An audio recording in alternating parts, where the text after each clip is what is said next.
Assalamualaikum warahmatullahi wabarakatuh. Nama saya Muhammad Hafizul Azmi bin Mahmud. Nombor metrik 057069. Hari ini saya akan membentangkan tentang subjek ulum al-hadis, dan saya akan membuat perbincangan tentang penggunaan istilah as-sunnah dalam ilmu hadis, usul fiqh dan juga akidah. As-sunnah dalam ilmu hadis.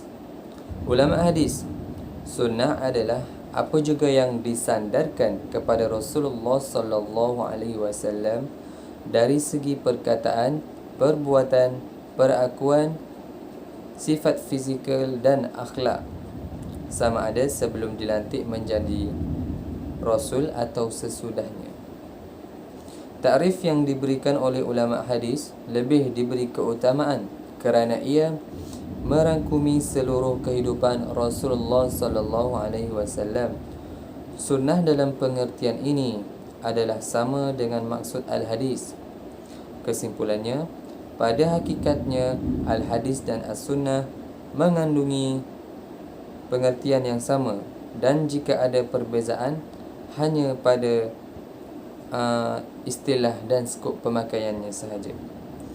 Seterusnya, as-sunnah menurut usul fiqh. Sunnah adalah kata-kata, perbuatan dan juga takrir.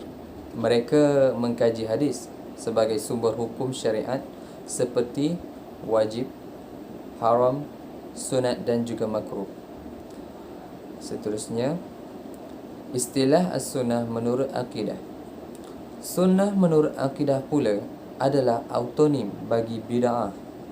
Mereka yang berpaling dari sunnah dianggap sebagai pembuat bid'ah.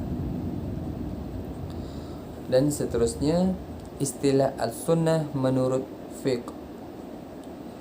Istilah sunnah menurut ilmu fiqh ialah perkara-perkara sunat yang apabila kita lakukan, kita dapat pahala, dan jika kita tinggalkan, kita tidak dapat dosa.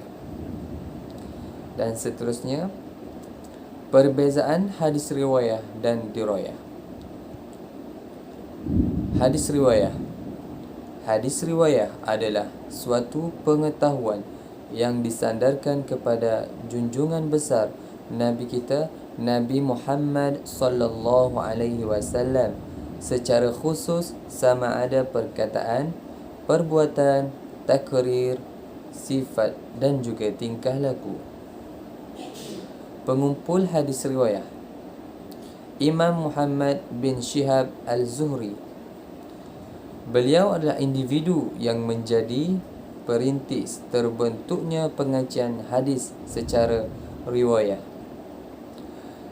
Namun beliau meninggal pada tahun 124 Hijrah.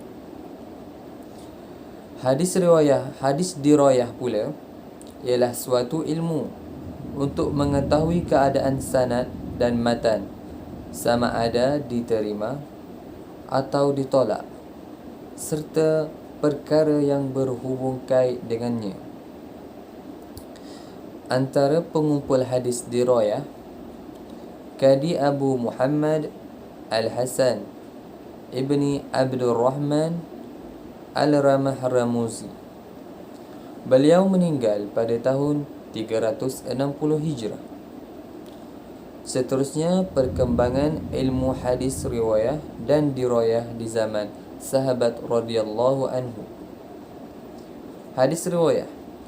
Selepas kewafatan Rasulullah sallallahu alaihi wasallam, kebanyakan para sahabat yang masih tidak melakukan penulisan dan pembukuan secara formal. Namun demikian, ada di kalangan sahabat yang pandai menulis.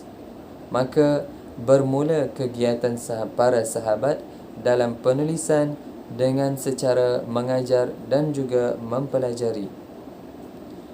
Hadis dirayah pula berkembang seiring dengan perkembangan hadis riwayah.